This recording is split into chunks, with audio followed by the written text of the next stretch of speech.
Well, what'd you get for Christmas? Oh, that's a good question. So it's the Everdrive 64. It's beautiful because I have Christmas present from 1996 and the Christmas present from 2023 is plugged into it. So wow, it feels right. It feels right. What's old is new again. It's it's the the X7, but this is and it's from Stone Age Gamer.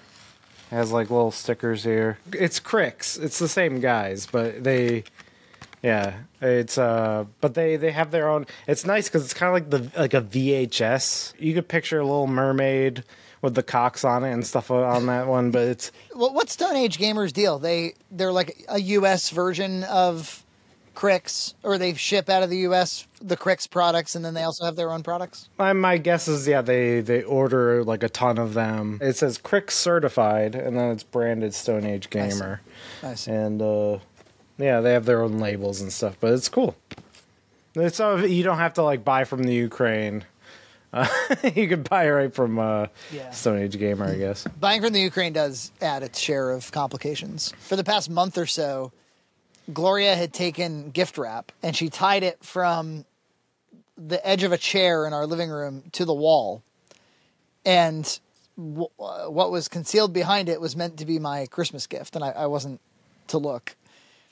And then she finally revealed it on Christmas morning, and she said, it's your new studio. And it was just like a bit of blank floor space between the couch and the wall. And she was like, you know how you used to have a studio and you could film stuff in it? Well, Merry Christmas. There you go. It was very cute. And that's where you're filming now. Yeah. Squeezed in. I think she's a little bummed that when we had the studios, she's not quite old enough to remember that. Yeah. Well, that was just the money sink. So sorry, Gloria. I paid for Junt's Nest. Junt's Nest wouldn't be what it is without that studio. That's true. Well, we made a lot of good content. On that note, we shot this big holiday special, and it involved the Max rifle yet again. That was featured on Junt's Nest, and that seemed to have been a big hit. I really like that segment. It's kind of like an extra episode of Junt's Nest. Yeah, and it's the most magnificent thumbnail. I didn't necessarily, and that's really kind of a creation of Angry Kirby, because he had the presence of mind to make that joke about like you should make like a cringe thumbnail, like a nerd erotic thumbnail or something like that. Real man embarrasses nerd. That would be your YouTube short clip. Every year I go into the holiday special being like, I'm not going to like spend my whole holiday editing. And I spent my whole holiday editing. And I tried so hard to not have so many segments. And we didn't have a billion segments, but all of them were, like editing a board game is complicated. Editing the SNES rifle game is complicated. There's 2 box Macs. So we shot it on the 2nd, so editing couldn't begin until the 3rd.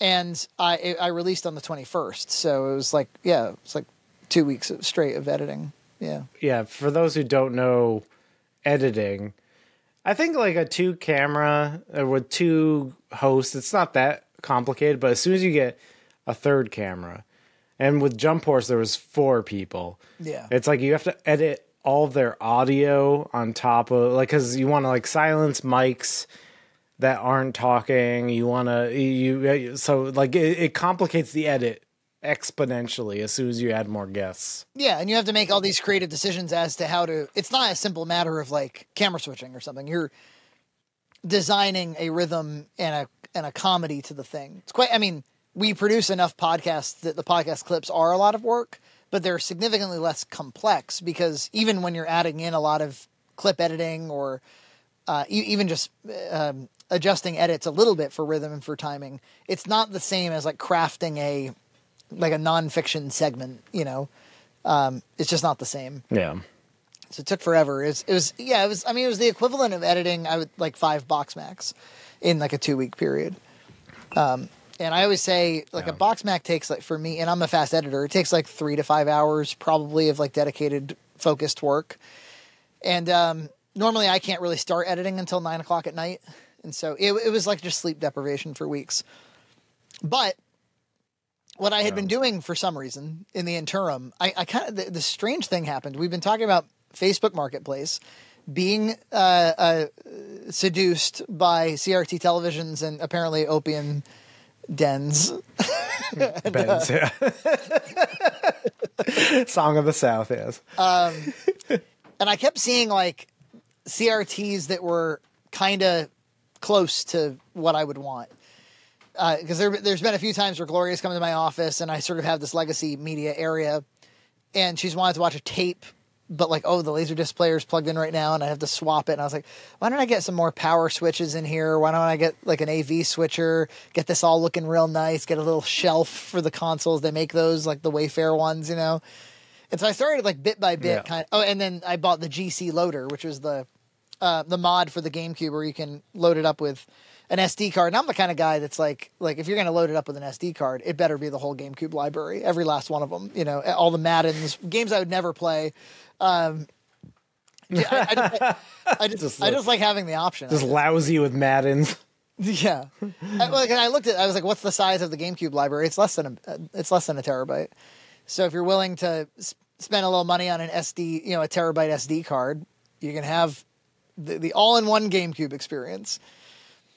So I started like, I decided if I want a TV, a CRT, a new one, not the one that we used for John SNES, I'd want it to be a combo VHS DVD player. I got a big DVD collection, and I really love DVDs. Like DVDs were just special in ways that certainly streaming is not.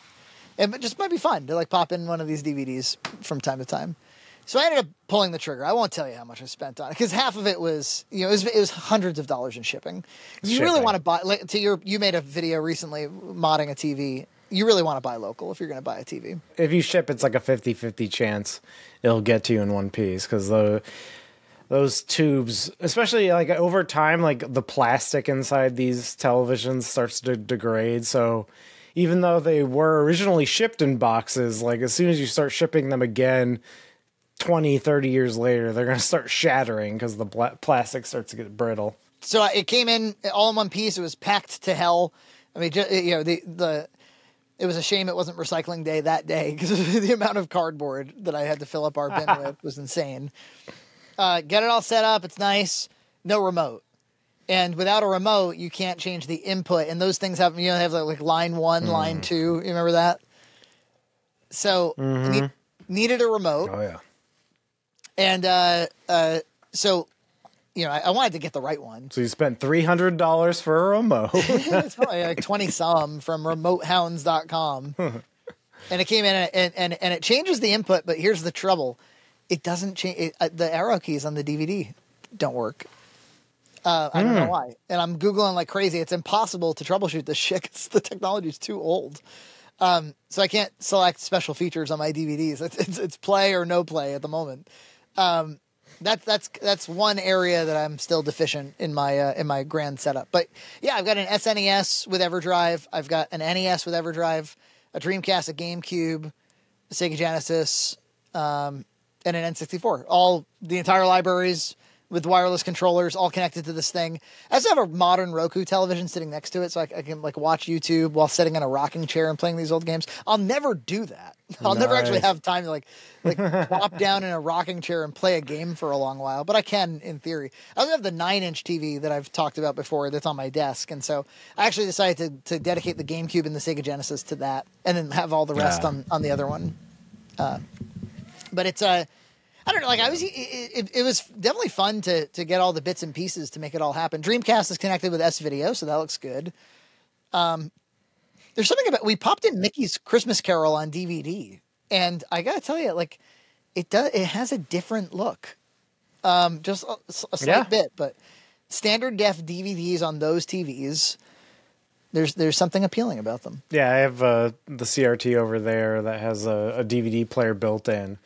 And I kind of want to just scrounge flea markets for any DVD I can buy, even like awful pan and scan transfers. I want them all. I want to, because I remember because I had Indiana Jones in like pan and scan, like full screen, And it's kind of nice to fill up the screen. And maybe that's a boomer thought. But for now, I have the old CRT. I have an old VCR that goes with it. And I was thinking, I was wondering, there's some blank space here. I wonder if it would make any sense.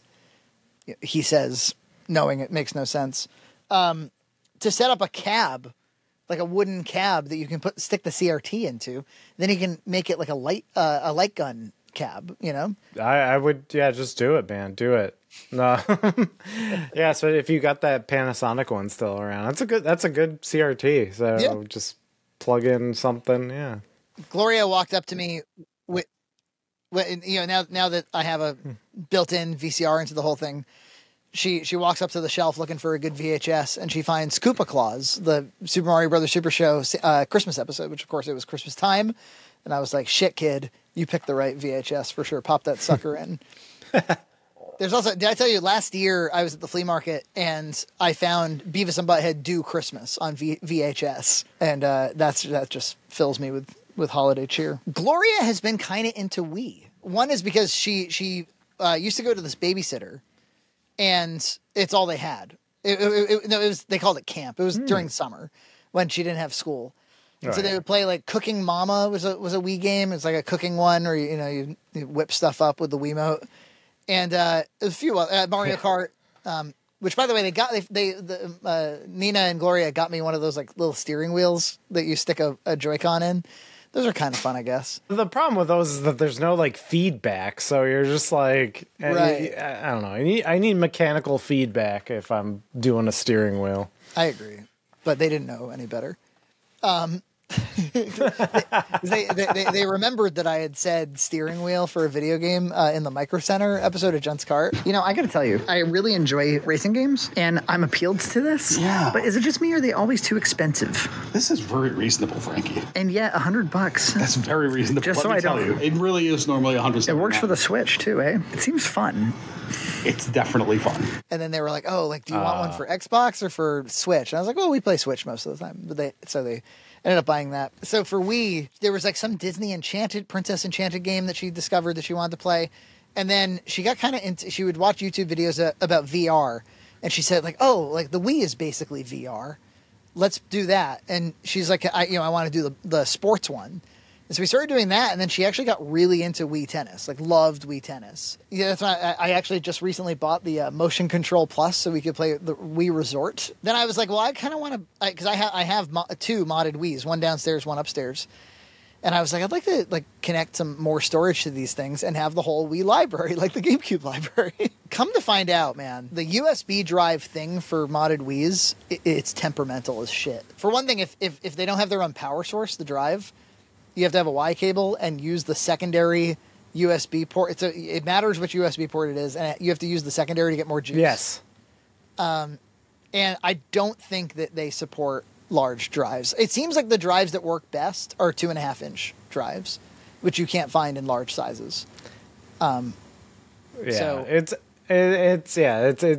random what works best in my experience. But yeah, I have a soft modded Wii, which it's lovely. Like I have I do a thing where I just back up every disc I have. Like I don't put the whole library on it. It's every like childhood or disc that I collected over the years. I'll back it up. I don't put the whole library unless there's something I really want to play. I'll download it special. But yeah, and then I'll put it on a USB stick, and I play GameCube and the Wii off of that. I bought a 1 terabyte USB drive, thinking that would be bad. I'll just stick a USB drive in the back of one of these things. And some mysterious shit was happening because you have to format it FAT32, and once it exceeded a certain amount of storage on the disk, once it exceeded a certain amount of storage on the USB stick, it just like wouldn't commit the data. You would unmount and then remount, and it would be gone. So then I tried NTFS, and that actually would commit the data, but it didn't seem to, like, you'd see it in the menu, and you'd launch the game, and it would, like, boot me back to Homebrew. So I was like, all right, let me try one of my 5 terabyte drives, and that, like, just totally bad results. So I still haven't figured out something that works reliably that has more storage. Tonight I was at Walmart and I found there was like a very small 500 gig, like physically small 500 gig SSD drive that I bought for like $60. I have a thumb drive. I have like a small thumb drive. But again, I have a curated list of games I have on there. I don't have like the whole library. Yeah, it probably needs to not be too huge. So that's some of the wrestling I've been doing. If for anybody who wants a GC loader for if you have a GameCube kicking around and you're comfortable removing the or if you don't care about losing the optical drive on the thing, much like the Dreamcast mod, man, you can't beat it. It works great. And I've got 2 Wavebirds. I've discovered that the Wavebird is like $75 on eBay. They're pretty expensive. Yeah, I didn't realize that. Well, I mean, it was the first controller that was wireless that worked like correctly. You know, why do those things not run out of battery? I don't know. They last forever. Well, it's the same with the like Switch Pro controller. Like we go like 80 hours and that thing doesn't run out of battery. Yeah, I don't know why. It's insane. Subscribe to Red Cow Entertainment on Patreon for full episodes every other week.